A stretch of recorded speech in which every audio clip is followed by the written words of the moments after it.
I'm a member of parliament and I'm concerned about Ukraine fatigue. And in my point, Ukraine fatigue, to a large extent, it is our internal issue. Because somehow, instead of getting ready for the wedding, and being concerned about the wonderful dress and hairstyle and whatever of the bride, we are still deciding who is the best bride, who has to lead the bride to the church, and other issues. And which church? And which church? Yeah, for God's sake, yeah. And which church? So my question to you, am I right? Does it seem to you like we are wasting our time on the internal squabbles? On Ukraine fatigue, of course you're right. It's been 2 years now since the Maidan and since the war started, and in this time there have been successive crises in the West, right? Immigration, the Brexit, Trump in the United States. But I don't think you can rely upon dramatic events in the West drawing attention. I think the language has to be the language of slow success and the rule of law. Let me give you 2 examples. In Germany, where there is still a consensus in favor of sanctions against Russia, it's very possible to be against Russian aggression, but also totally indifferent to Ukraine. In fact, that's a very common view, that we're against Russian aggression, but we don't really care about Ukraine as such, right? And so it's not that people ignore the war, but they don't draw the conclusion from the war that they have to help Ukraine.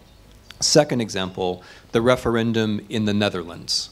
It turns out that a lot of the people in the Netherlands who voted against Ukraine not because of Ukraine, but because they saw Ukraine as part of the problem with Russia. That is, the average person in the Netherlands didn't distinguish Ukraine from Russia and just saw it all as one big problem in the East.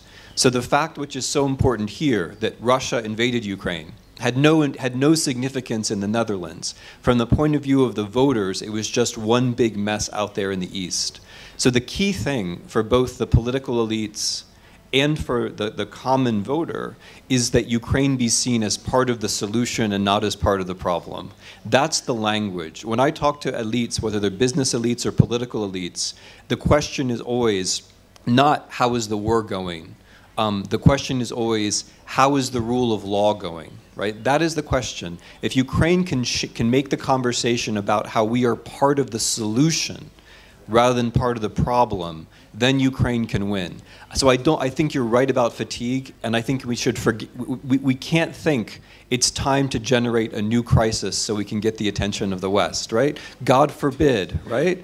God forbid. The language has to be, we do small things that work well, and eventually then the West starts to think of us as part of the solution. If we are speaking about Ukrainian fatigue, usually we are speaking about the West. But what about speaking about Ukrainian fatigue in Ukraine? Because this is the point. And this connected with this, what do you ask? Because yes, there was a recession during the last 2 years, there was devaluation and so on and so on. And this is the problem, because people recognize, many of people have Ukrainian fatigue, Ukrainians have Ukrainian fatigue, because they think that this is a result of reforms. And this is not true. We know that this is not true. This is the cause of legacy from the past, no reforms before, and Russian aggression, not only military, but also war, trade war, and so on and so on.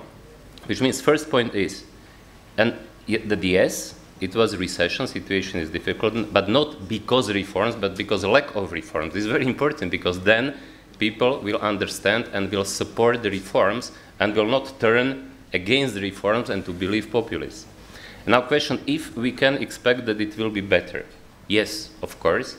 Even Russian aggression and also trade war can paradoxically help to this. And it is going on, because it is speeding up necessary restructuring, not only geographical restructuring of the Ukrainian export, but also restructuring by quality.